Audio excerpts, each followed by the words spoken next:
Documents and briefings that have circulated among Microsoft partners and certain industry analysts over the last several months have given shape to what Microsoft's next major operating system release is likely to look like. And the shape confirms what many observers have suspected for years. Windows 12, as it is currently being described in these materials, will adopt a subscription model as the primary licensing mechanism, and the terms of the subscription are, in several respects, more aggressive than users had expected. The perpetual license model that has defined Windows for its entire history is being retired. The new model treats Windows as a service you rent, not software you own. And the specific terms of the rental, including pricing tiers, feature gating, and the consequences of lapsed subscriptions, have implications that affect every Windows user and every organization that runs Windows.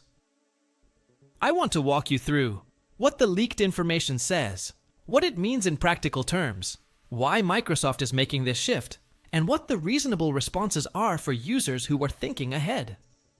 Let me caveat the discussion up front.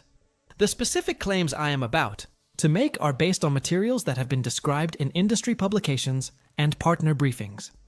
Microsoft has not officially announced the specific terms of Windows 12, and the terms that eventually ship may differ from what the leaked materials describe. The direction is probably reliable. The specific numbers and policies may change before release. Treat the specifics as directional indicators rather than as confirmed facts. The leaked materials describe Windows 12 as a subscription-based operating system with several tiers. The entry-level tier would be a free tier, which would provide basic Windows functionality, but with substantial feature limitations, with heavy advertising integration, and with some capabilities gated behind the paid tiers. The middle tier would be a standard subscription at a specific monthly or annual price, which would include most of the features that Windows users today would consider standard. The premium tier would include advanced features, including the AI capabilities that Microsoft has been developing, at a higher price.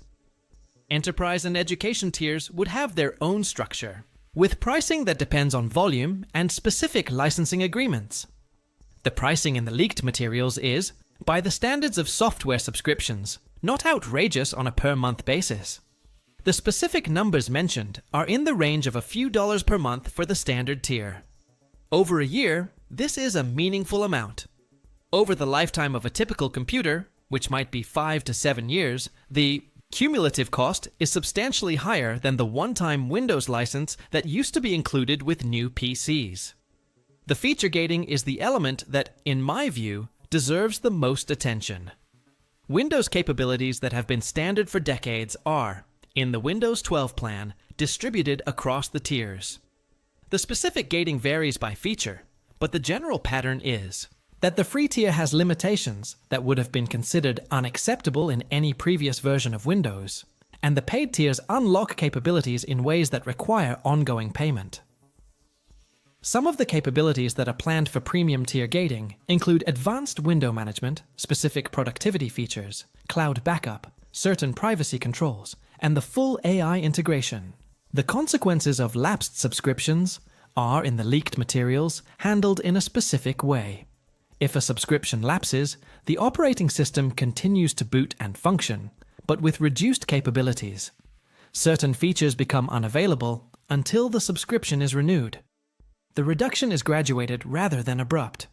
Users do not lose access to their files or their basic system, but the full set of capabilities they paid for becomes intermittent, dependent on continuous payment. Now, why is Microsoft making this shift? The reasons are, in principle, commercial, and not mysterious. The perpetual license model has been less profitable for Microsoft over time, as the upgrade cycles have lengthened and users have held on to versions of Windows for longer. Microsoft's shift to services revenue through Microsoft 365, Azure, and other subscription products has been more successful and more predictable. The natural extension of this shift is to make Windows itself a subscription, which would convert a large user base into recurring revenue. The shift is also aligned with Microsoft's broader strategic posture.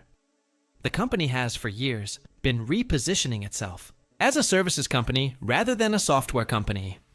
The CEO's public messaging emphasizes cloud, AI, and subscription services. Windows as a subscription is the logical endpoint of this repositioning. The operating system becomes another service in the company's portfolio, rather than the foundation on which other services run. The shift is further motivated by the competitive dynamics. Apple's business model does not depend on operating system licensing revenue. Google's business model depends on advertising and services rather than on licenses. Microsoft's reliance on Windows licensing revenue has, in strategic terms, been a weakness compared to its competitors' models. Subscription revenue for Windows would bring Microsoft closer to the models that have served its competitors well. The implications for users are several. The first implication is the direct cost. Users who choose the paid tiers will pay Microsoft ongoing fees that they did not pay under the perpetual license model. For users with multiple machines, the cost scales with the number of machines. For households with several computers, the total annual cost of Windows becomes a meaningful expense. The second implication is the commitment. A subscription is a recurring commitment. The user who signs up is agreeing to pay indefinitely, and the friction of canceling is designed to be higher than the friction of starting. The total cost of a Windows subscription over the life of a computer is typically higher than the cost of a perpetual license, because the subscription does not end when the computer is paid off.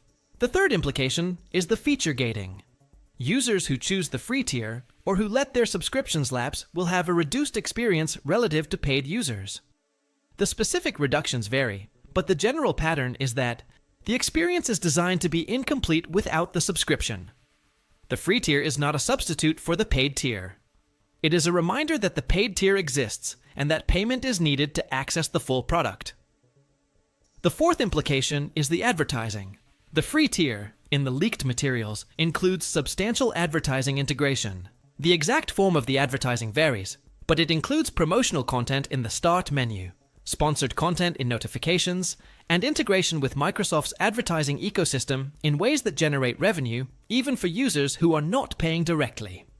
This is the AdTech business model applied to the operating system itself. The fifth implication is the increased dependence on Microsoft infrastructure. A subscription-based Windows is, by design, more tightly connected to Microsoft servers than a perpetual license Windows. The subscription needs to be verified, the feature set needs to be determined, the usage needs to be tracked. All of this requires ongoing communication with Microsoft infrastructure, which means the user's machine is more continuously aware of and dependent on Microsoft than it was under the old model. The sixth implication is the reduced ownership. A perpetual license gives the user some claim of ownership over the software they have purchased. A subscription makes the relationship explicit as a rental. The user does not own Windows. Microsoft owns Windows, and the user is renting access. This shift, while subtle in terms of day-to-day experience, is significant in terms of what the user's relationship to their computer is. The computer becomes less theirs and more Microsoft's. For users who find these implications concerning, the practical responses are several. The first response is to consider whether Windows 12 is actually necessary. Windows 11 will continue to be supported for some years after Windows 12 ships. Windows 10, while officially end of life, continues to be usable on existing hardware. Users who are not interested in the subscription model can simply not upgrade.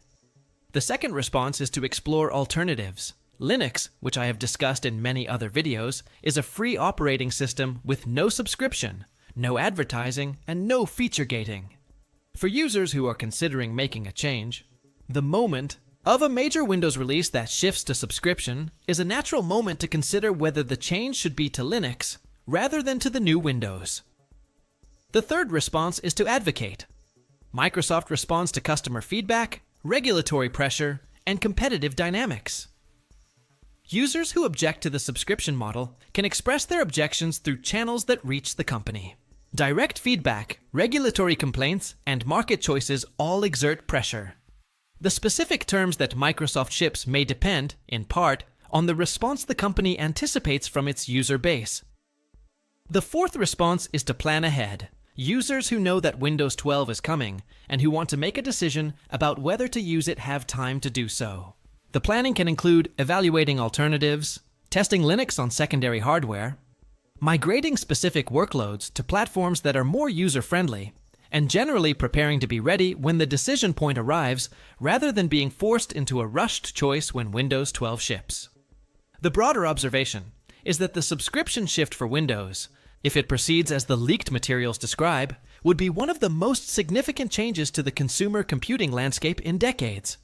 The relationship between most consumers and their operating system is something that has been stable for a long time. Changing it would affect hundreds of millions of people. The specific terms matter. The pricing matters. The feature gating matters. And the responses of users, regulators, and the market will shape the final form that the shift takes. Subscribe for continuing coverage of Windows 12 as more information becomes public. I will track the specific announcements, the specific features, and the specific terms as they are confirmed. And in the comments, tell me what you would do if the subscription model ships as described. Would you pay for Windows on an ongoing basis? Would you stay on Windows 11 as long as possible? Or would you use the moment to switch to a different operating system entirely? The answers to this question, aggregated across the user base, are what will determine how Windows 12 is actually received.